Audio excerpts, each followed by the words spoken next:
Semangat pagi. Selamat pagi, siang, sore, dan malam. Nah, hari ini kita akan ketemu lagi. Kita akan bahas mengenai basic skill.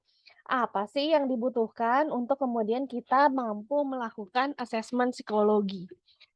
Nah, materi ini dibuat sebagai salah satu materi pembelajaran asinkronus yang dapat digunakan oleh mahasiswa dalam mempelajari asesmen psikologi. Nah, tentunya ini bukan, satu-satunya material ya, namun teman-teman harus mempelajari dari berbagai material yang lain, sehingga nanti teman-teman dapat memiliki penguasaan yang lebih mengenai asesmen psikologi ini. Nah, sekarang kita mulai ya. Nah, kalau kita lihat psychological assessment atau asesmen psikologi, kita lihat dari basic, dasar katanya, ini adalah penilaian, asesmen itu adalah penilaian atau pemeriksaan.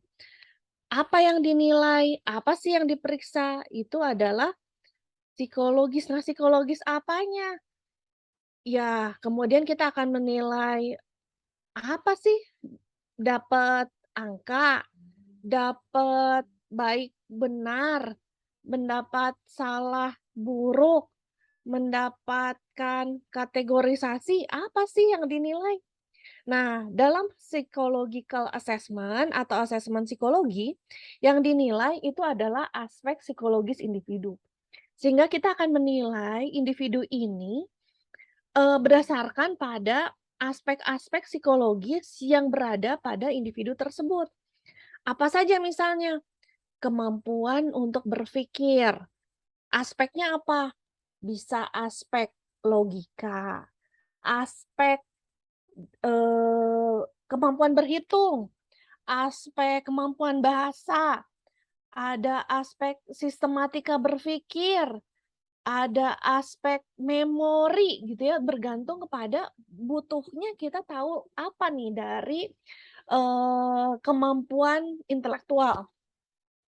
Banyak yang lain, nggak hanya kemampuan intelektual. Apa misalnya?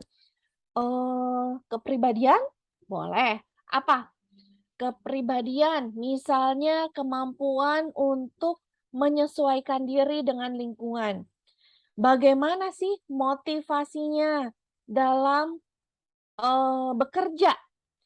Apa sih yang mendorong dia untuk melakukan pekerjaannya? Bagaimana sih dia bisa berinteraksi dengan, orang lain gitu? Lalu kemudian bagaimana dia bisa bekerja sama dengan kelompok, misalnya kayak gitu ya. Atau misalnya, kita mau lihat tentang potensi kerja nih, apakah dia teliti, apakah dia punya tuh orientasi pelayanan pada orang lain, apakah dia kemudian bisa, memiliki kemampuan manajemen, memimpin, apakah dia mampu mengorganisir, sesuatu gitu ya untuk menjadi hal yang lain, atau dia mampu untuk, apa ya, mengambil keputusan misalnya gitu ya dalam hal, pekerjaan dan lain-lain. Nah, jadi kita akan menilai atau memeriksa potensi-potensi psikologis sesuai dengan apa yang perlu diketahui dari individu tersebut.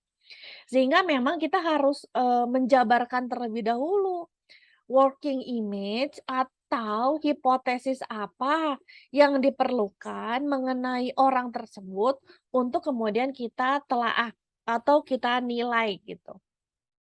Nah, sehingga penilaian ini emang akan ada standarnya. Berarti kan harus jelas apa sih parameternya, kita mau menilainya tuh dari mana. Kita akan menilai kemampuan berpikir misalnya. Oke, kemampuan berpikir yang seperti apa? Apakah kita akan butuh yang mampu untuk menyelesaikan masalah?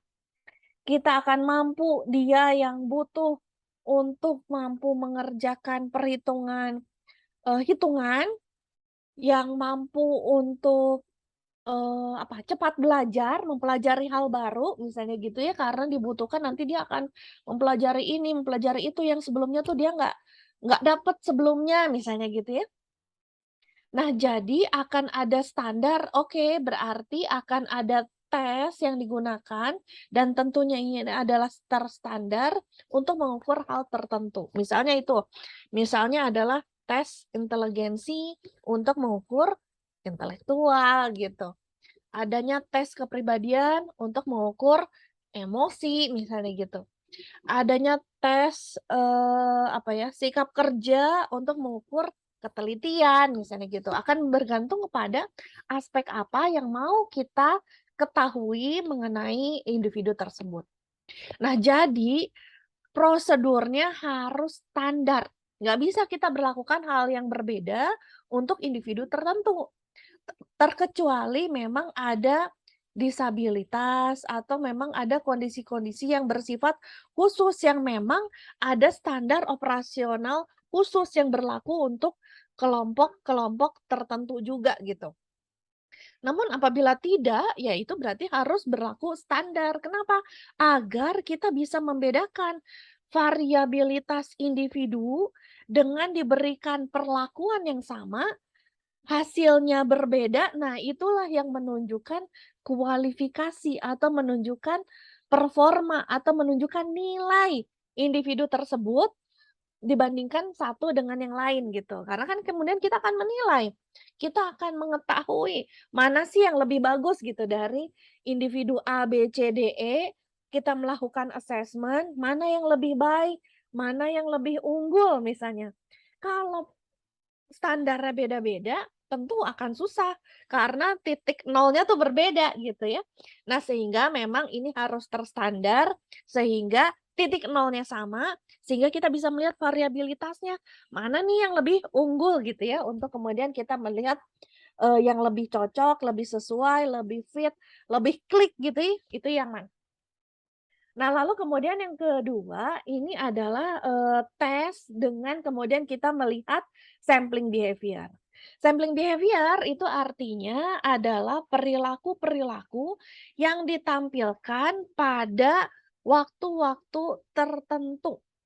Nah, ada memang tes, yang kita lakukan, lalu kemudian dia akan menjawab sesuai dengan tes yang diberikan.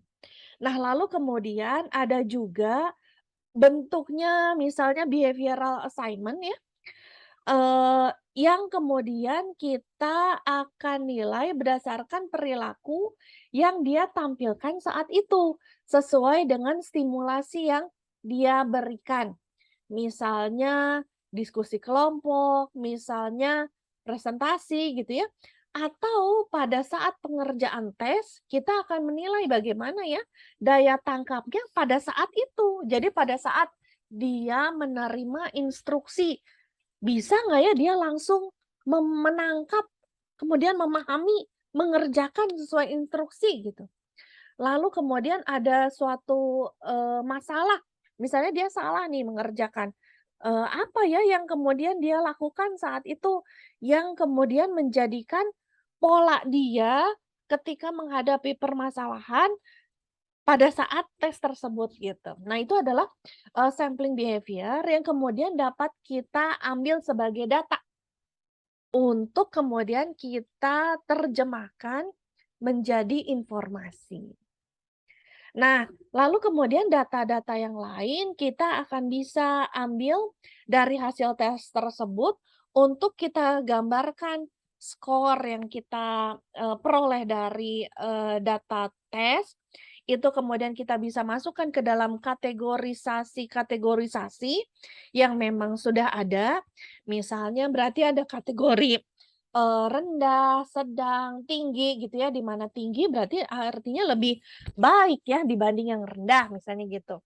Atau berarti kalau rata-rata berarti adalah seperti kebanyakan orang gitu ya, berbeda dengan yang, jauh di atas rata-rata, misalnya seperti itu. Dan bahkan kita bisa buat, bila ini dilakukan dalam kelompok atau dalam, sekelompok orang, kita dapat membentuk standar tersendiri atau norma kelompok. Sehingga kita dapat membandingkan satu orang dengan orang yang lain itu dengan Eee, norma kelompok tersebut untuk kemudian kita lihat dari kelompok tersebut, mana sih yang bisa dikategorikan baik dari kelompok tersebut. Jadi dari orang-orang yang mengikuti tes, lalu kemudian kita lakukan pengukurannya, untuk kemudian kita buat norma, mana yang kemudian kita buat rata-rata, sehingga kemudian kita dapat golongkan, mana yang di atas rata-rata, mana yang sebetulnya masih di bawah rata-rata dari kelompok tersebut gitu ya. Jadi kemudian kita dapat melakukan tindakan lebih lanjut untuk melakukan intervensi, untuk kemudian kita melakukan evaluasi, atau ada tindakan lebih lanjut terhadap si, kelompok tersebut, gitu. Nah, jadi tentu saja kita akan membekali diri dalam, melakukan assessment ini dengan memahami standar operasional prosedurnya, administrasi tesnya seperti apa, sampel behavior yang harus kita tahu, berarti yang akan kita amati, yang akan menjadikan data, itu berarti yang mana? Kategorisasi, administrasi, cara scoring, berarti itu kayak gimana? Atau dalam hal pembuatan norma atau standar, itu berarti seperti apa, ya. Nah, contoh-contohnya tentu kita kemudian bisa lihat bahwa assessment dalam psikologi itu, banyak ya. Banyak jenisnya, banyak fungsinya, banyak, manfaatnya gitu ya, bahkan, bisa digunakan dalam berbagai tahapan kehidupan perkembangan kita. Waktu kecil, waktu begitu lahir pun ada assessment namanya, APGAR ya, dari, aktivitas kita, lalu kemudian dari pulse ya, detak jantung, dari, gerakan, refleks, lalu kemudian dari, pernafasan yang akan mengindikasikan apakah bayinya, sehat gitu ya, lalu kemudian vitalitasnya, baik gitu ya, appearance-nya apakah membutuhkan, penanganan tertentu atau tidak, misalnya gitu ya, dari hasil asesmen yang dilakukan gitu. Nah, lalu kemudian pada masa infansi atau masa, ya, ya sampai 1, 2 tahun lah ya, ini kan kemudian, banyak ya dilakukan development disability test. Memang, disability ini lebih, mudah gitu ya untuk kemudian kita tahu karena, kok dia masih belum bisa bergerak ya, misalnya gitu. Kok dia masih belum bisa meniru bunyi ya, gitu. Kok dia masih belum bisa meniru suara ya, gitu ya. Apakah ada keterlambatan bicara? Apakah ada, kesulitan untuk meniru, mengenali, visual dan lain-lain ya, sehingga development disabilities test itu kemudian, kerap dilakukan untuk kemudian menilai apakah tumbuh kembang, anak itu sudah normal atau kemudian butuh intervensi ya lebih lanjut. Nah, pada fase anak atau childhood juga, banyak nih tes yang, biasa terjadi ya. Ini yang paling, sering itu adalah tes kematangan ya, tes kematangan untuk, masuk sekolah. Biasanya dari TK ke SD, atau kemudian ada tes untuk kesulitan belajar. Apalagi selama pandemi kemarin ya, banyak sekali, anak-anak yang kemudian merasa kesulitan nih untuk mempertahankan atensinya, konsentrasinya gitu ya. Atau kemudian mengalami penurunan ya, asalnya bisa membaca, lalu kemudian menjadi, sulit membaca kembali misalnya gitu ya. atau permasalahan-permasalahan lain ya, yang kemudian nanti, bisa diambil hasilnya dari learning disabilities, test. Atau balikannya ya, giftedness test. Jadi, apakah anak tersebut termasuk pada anak yang berbakat? Karena dengan hasil asesmen bahwa anak tersebut tergolong anak berbakat, akan dapat intervensi juga. Berarti kan diperlukan untuk, stimulasi lebih dalam melakukan, intervensi ya, supaya distimulasi, supaya bisa dikembangkan lebih lanjut, supaya dioptimalisasi. Karena kita semua tahu bahwa golden, age perkembangan, anak itu, pesat ya, dan itu masih bisa tumbuh berkembang dan ini, sangat penting gitu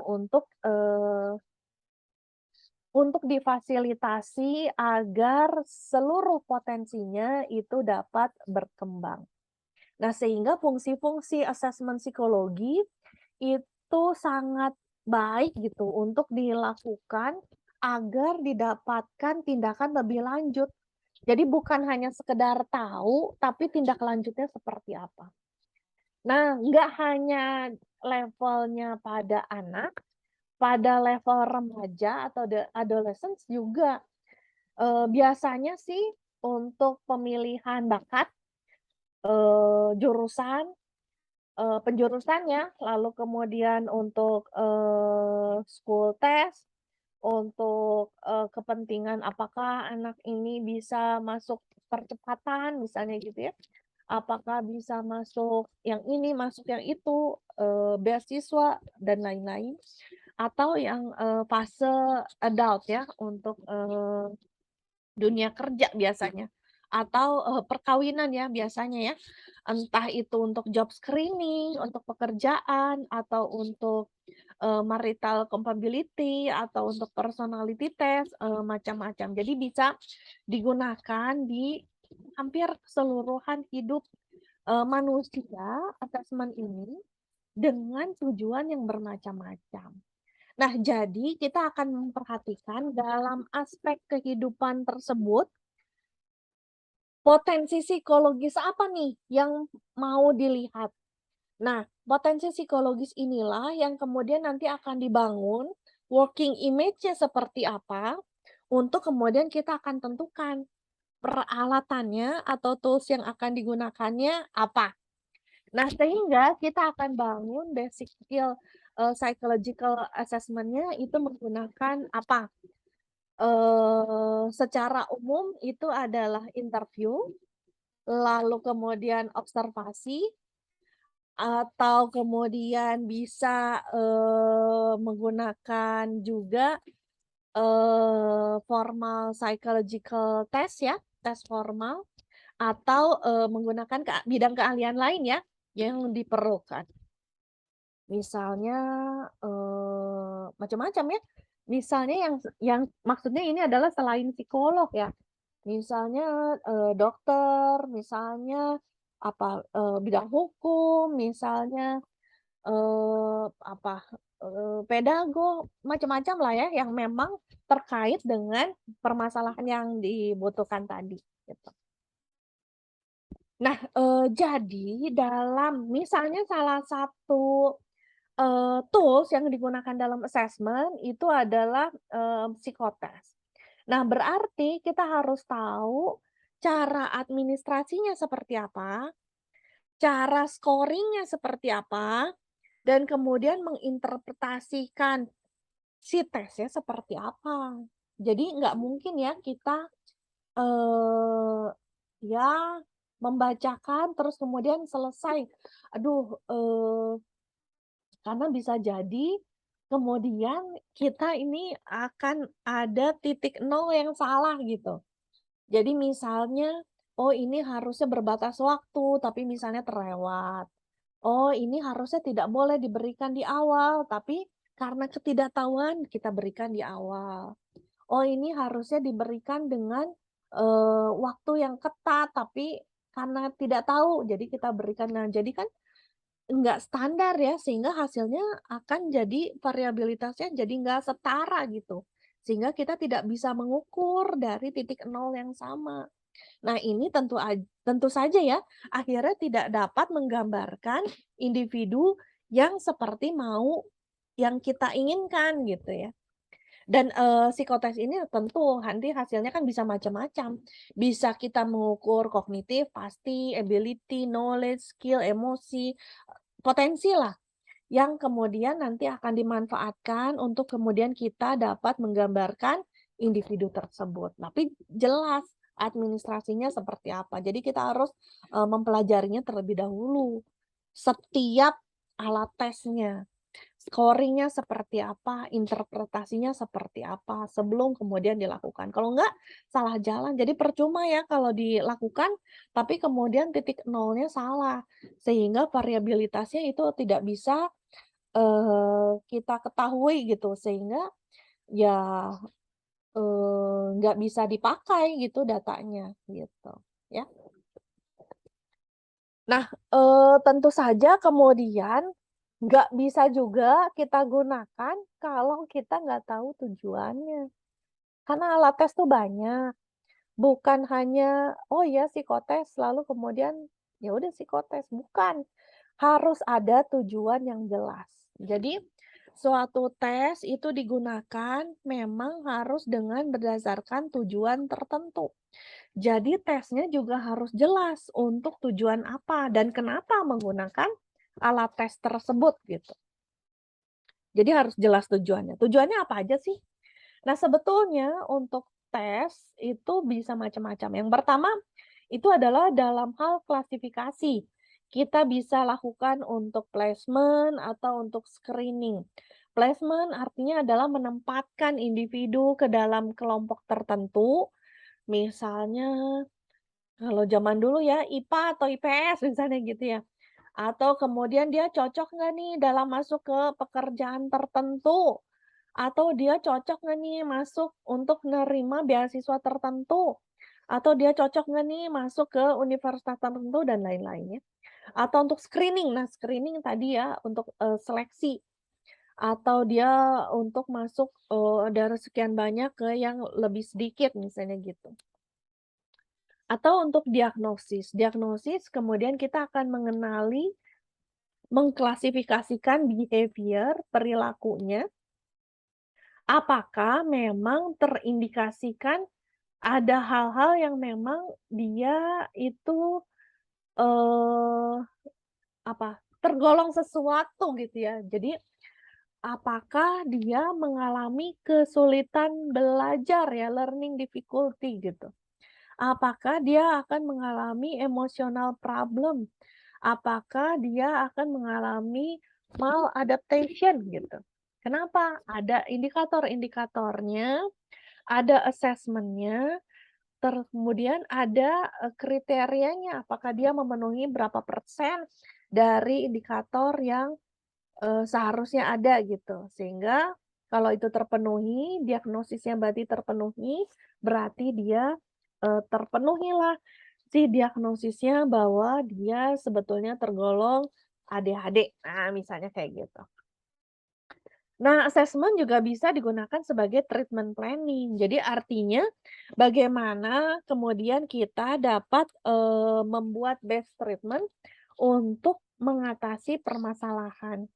Nah, sehingga apabila kita akan mengenali ada permasalahan-permasalahan tertentu, nah kita perlu melakukan assessment terlebih dahulu untuk kemudian kita akan mengenali treatment seperti apa yang dapat kita terapkan untuk memecahkan permasalahan tersebut. Sehingga kita akan mengenalinya, oh ternyata sumber akar masalahnya adalah A, B, C, D, E. Sehingga kita akan buat treatmentnya adalah A, B, C, D, E, aksen. Misalnya gitu, ya.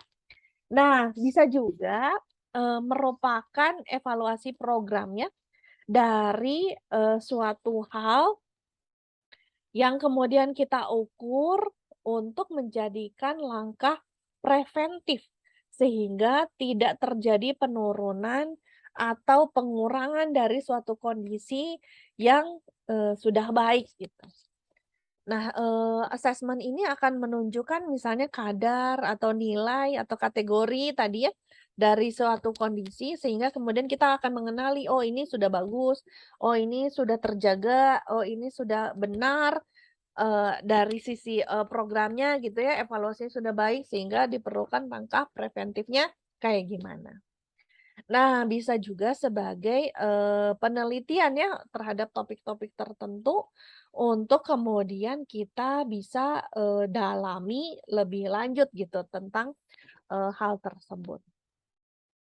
Nah, jadi, tentu saja suatu hal kita lakukan kalau kita sudah tahu tujuannya, karena tesnya banyak. Jadi jangan, "Wah, psikotes berarti harus banyak, harus lama." Enggak ya, enggak harus gitu. Tapi jelas tujuannya, memangnya mau mencari hal apa? Mau mengetahui aspek psikologis apa? Menggunakan tools yang seperti apa? Sehingga semuanya tepat guna untuk membangun working image yang seperti apa. Nah, tools yang berikutnya, kita akan menggunakan interview. Nah, basic skill-nya tentu saja kalau psikotes tadi kan, sangat terstruktur ya, terstandar. Kalau interview dengan, sebagai tools untuk assessment, akan bersifat lebih terbuka dan less structure daripada formal testing. Dan ini akan membuat kita memiliki kesempatan untuk mendapatkan informasi dari yang bersangkutan ya, dari kata-kata dia sendiri, gitu. Nah, jadi, interview ini, nanti, kita akan mempelajarinya ya, metodenya macam-macam, tekniknya juga macam-macam. Isinya juga sebetulnya macam-macam. Bisa tentang yang bersangkutan, tentang personal individu yang bersangkutan, bisa tentang, background masa kecilnya, bisa tentang, pengalaman hidupnya, bisa tentang pengalaman waktu sekolah, bisa tentang pengalaman kerja, bisa tentang, latar belakang keluarga, dan lain-lain. Bergantung pada pengalaman, bergantung kepada hal apa yang mau kita cari, menggunakan interview ini. Nah, jadi tentu saja, basic skill interview yang kemudian nanti akan digunakan, ini akan menjadikan informasi sebagai penguat, sebagai data yang akan memberikan, data assessment gitu ya, tentang informasi-informasi yang dibutuhkan pada individu yang bersangkutan, berdasarkan kata-kata dia yang bersangkutan. Sehingga misalnya kita bertanya terus nggak keluar, kita bisa memodifikasi gitu ya, apa yang bisa kita tanyakan berikutnya, untuk kemudian kita dapat mendapatkan, informasi yang kita butuhkan tadi, gitu. Nah, sebetulnya kan macam-macam interview, macam-macam, nanti akan dijelaskan lebih lanjut dalam basic skill interview. Nah, namun dalam hal ini akan dijelaskan tentang MSE, Mental Status Examination Interview. Salah satu interview yang sering kali digunakan dalam setting klinis. Interview yang akan digunakan untuk kemudian kita akan melakukan diagnosa, apakah yang bersangkutan itu, terpenuhi gitu, indikator-indikatornya terhadap, eee, apa, behavior problem sesuai dengan indikator yang mau kita cari, gitu. Nah, untuk MSE ini nanti akan dijelaskan lebih lanjut di dalam kelas, namun secara umum akan dijelaskan atau akan ditanyakan, yang satu itu adalah bagaimana behavior, attitude, dan appearance-nya. Sehingga kita akan tanya, gimana waktu itu? Sikap kamu seperti apa? Memangnya gimana ya tampilan kamu waktu lalala dan lalala gitu. Lalu kemudian seperti apa karakteristik of speech-nya, jadi, bicaranya seperti apa, perasaan dan efeknya seperti apa, bagaimana pemikirannya terhadap konten bicaranya, bentuknya, apa pemikirannya, konsentrasinya saat itu, orientasi pikirnya, memorinya, general intellectual level, atau insight and judgment-nya waktu itu. Sehingga kemudian kita akan mengetahui, pada saat interview bagaimana mental status examination-nya, sehingga kita akan bisa membuat judgement seperti apa, eee, diagnostiknya gitu ya yang bersangkutan pada saat melakukan sesuatu gitu ya, sehingga akan terpenuhi diagnosisnya, apakah yang bersangkutan memenuhi, level tertentu dari indikator yang kemudian akan kita, lihat. Nah ini, lebih jelasnya akan kita bahas di dalam kelas, nanti akan, dijelaskan lebih lanjut ya pada, hari ini untuk, pertemuan hari ini. Nah, berikutnya ini adalah tentang observasi. Kalau observasi jadi ngapain? Nah, observasi dalam assessment kita akan fokuskan pada behavioral observation. Behavioral observation-nya terutama pada fungsional analysis. Jadi kita akan analisis secara fungsi apa? Fungsi motor, fungsi kognitif, fungsi fisiologis. Ketiga hal ini akan menggambarkan behavioral problem dan mungkin potensi-potensi yang menyebabkan behavioral problem tersebut. Sehingga kemudian kita akan mengetahui kenapa ya seseorang itu kok kesulitan dalam melakukan gerak tertentu atau kok dia mengalami permasalahan dalam pengambilan keputusan atau dia mengalami permasalahan dalam kerja kelompok dan lain-lain gitu. Nah, teknik basic skill-nya seperti apa, nanti kita akan pelajari lebih lanjut, namun secara umum berarti kita akan mempelajari fungsional analisisnya. Dari sisi motornya, geraknya, kognitifnya, cara berpikirnya, dan fisiologisnya gitu ya, ini tubuhnya, fungsi tubuhnya, bagaimana seseorang, melakukannya gitu ya, sehingga kita dapat melakukan pengamatan secara menyeluruh berdasarkan gerak-gerik perilaku yang dia tampilkan pada saat dia, melakukan perilakunya, baik itu dalam setting yang memang kita buat secara formal, memang kita kondisikan gitu ya untuk, dia bergerak, atau dalam setting yang, informal. Jadi memang tidak kita kondisikan gitu untuk dia, melakukan suatu gerak tertentu. Nah, seperti apa contoh-contohnya nanti kita akan bahas lebih lanjut ya tentang basic skill, observation ini. Nah, secara umum, materinya kita ambil dari Grootmarnat dan, APA, dengan tugas lebih lanjut yang nanti akan dibahas dalam kelas, di mana kita akan bahas tentang bagaimana ya kita akan mengenali fungsi-fungsi assessment dalam setting-setting psikologi gitu ya. Jadi nanti kita akan bagi dalam kelompok setting-setting psikologi kita punya banyak. Nanti kita akan bahas juga ada setting pendidikan, ada setting klinis anak, setting klinis dewasa, ada setting, industri organisasi, ada setting sosial, seperti apa sih asesmennya gitu ya. Nah, mudah-mudahan nanti akan memberikan gambaran yang lebih menyeluruh tentang pemanfaatan, asesmen ini untuk kemudian kita gunakan dan nantinya akan dikuasai ya oleh teman-teman semua. Oke, ini, pengantaran basic skill-nya untuk kemudian kita dalami lebih lanjut. Terima kasih semuanya, kita ketemu lagi di lain kesempatan. Assalamualaikum warahmatullahi wabarakatuh.